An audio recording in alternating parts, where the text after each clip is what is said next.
So what is Bitcoin? Bitcoin is a revolutionary technology that enables a new way to send payments over the internet. You can think of it as an open accounting system where thousands of computers all over the world work together to track ownership of digital tokens called Bitcoins. When you send someone Bitcoins, the transaction is broadcast to the entire network. After it's verified, it's recorded in a public ledger called the blockchain. The blockchain contains a record of every Bitcoin transaction that has occurred since the system began, and it's shared and maintained on the network, so everyone keeps the books, so to speak. Most currencies are issued by a central authority that controls the money supply. Bitcoin is a peer-to-peer system, so there is no central authority.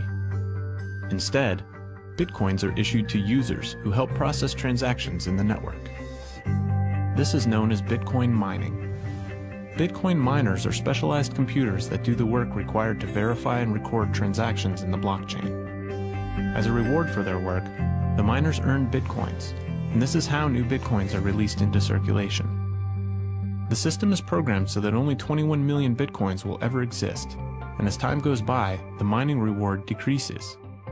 The result is a predictable supply that's governed by scarcity, making Bitcoin somewhat like a digital gold. It's the first currency of the internet, and everyone is free to use it. With Bitcoin, you can send any amount of money to anyone, anywhere in the world, as easily as sending an email. Bitcoin and things like it is the equivalent of the red pill. Okay? We are entering a completely world of uncharted water right now. Have you made any investments in Bitcoin? So, I mean, I personally own Bitcoin in my hedge fund. I own Bitcoin in my fund. I own Bitcoin in my private account. It is a huge deal. It's a huge, huge, huge deal. Because what you're talking about right now is for the next 3 to 5 years, an unbelievably better store of value. It is gold 2.0. I think this is a currency that's really going to work eventually. Well, I think it is working, and there will be other currencies like it that may be even better. But in the meantime, there's a big industry around Bitcoin, and people have made fortunes out of Bitcoin. Bitcoin, there is no Bitcoin company, there is no Bitcoin building, there's not even a Bitcoin server anywhere that you could shut down. It is completely distributed. That's what's unique about Bitcoin. It is, for the first time, a way for the two of us to exchange value online without a third-party intermediary. Until the invention of Bitcoin, for you and me to exchange money online, we had to employ a third party, like PayPal, like Visa, like MasterCard, right? And we live in the 21st century. If we want to have a video call to China, we can do that for free. But to send a couple $100, which is essentially just ones and zeros being moved around, costs 5% plus takes over a day. Some people have said, hey, Bitcoin is the answer to those problems. Are you a believer? Well, Bitcoin is exciting because it shows how cheap it can be. Bitcoin is better than currency in that you don't have to be physically in the same place. And, of course, for large transactions, currency can get pretty inconvenient. See Bitcoin trading at 1,000, 2,000, 5,000, 10,000. Rick Falkvinia does an excellent analysis. He predicts that Bitcoin will capture between 1 and 10% of the global Forex market, which implies a price of between $100,000 to $1 million per Bitcoin. Most of the people who are on the sidelines not buying Bitcoin today will start to buy Bitcoin when it gets over 1,000, and then a greater percentage of people will definitely plow into Bitcoin when it starts to get over 10,000. It's still predicting Bitcoin $10,000 per Bitcoin in 3 years. Is Bitcoin the currency of the future, or is it the payment system they're developing? Bingo! It's the payment system. It's the blockchain encryption, and they're interesting things. I think Bitcoin, or the really blockchain encryption that's behind it, has a greater ability to bring more of the world's population out of poverty than anything we've seen. Bitcoin has suddenly become an important topic at conferences on financial innovation all over the world. Proponents speak passionately of a digital miracle that can save the world from financial ruin. The Bitcoin story starts off like a gospel revelation. It's November the 2nd, 2008, just 6 weeks after the Lehman Brothers collapse. And all over the world, there are panicked debates about how to save the banks. Then, on a little visited web forum for cryptographers, a document appears in which a completely new monetary system is proposed. The visionary author calls himself Satoshi Nakamoto. First time I heard about it, I was at lunch with a buddy in Texas, and he said, man, there's this crazy new money. And so we talked about it over lunch, and then I went home and I said, man, I want to see if I can buy some. At first, I wanted to buy some. I emailed a friend of mine. I think I probably saw the white paper at some web forum or something. You know, it just said this is some electronic currency thing. And this was publicly available. You know, this was posted, I think December, 2008 or something. And these were the darkest days of the financial crisis. So that to me suggests a very clever mind that saw an opportunity, the perfect opportunity to introduce a new radical technology and a new radical approach to money and finance at just the right moment when people would be very open to making this big shift. Funds received. This community is switching to what they think is a better monetary system. A system in which banks are no longer needed because payments could be made directly from one person to another. In a system of debt, one of the two parties is always the slave. And that is the architecture of money we live in. That is the architecture of money we use in our civilization. An architecture of money where you have no control.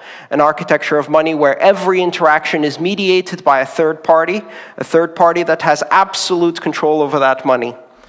Bitcoin is fundamentally different because in Bitcoin, you don't owe anyone anything and no one owes you anything. It is not a system based on debt.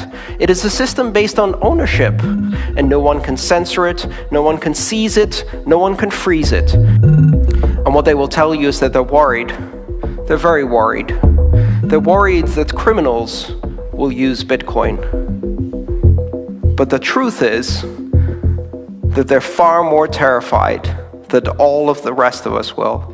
Thank you.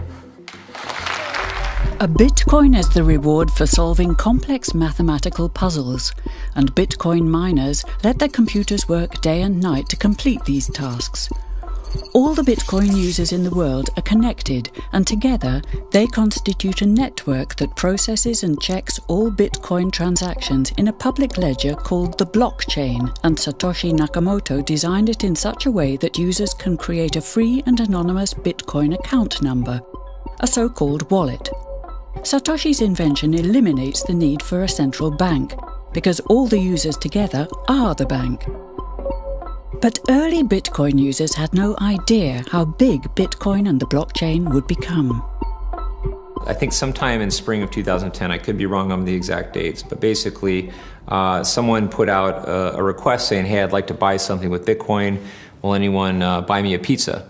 And I believe someone here in England bought the person in Florida a pizza for 10,000 or something Bitcoins. I mean, it'd be worth, a very large sum of money today. And that was the first Bitcoin commercial transaction.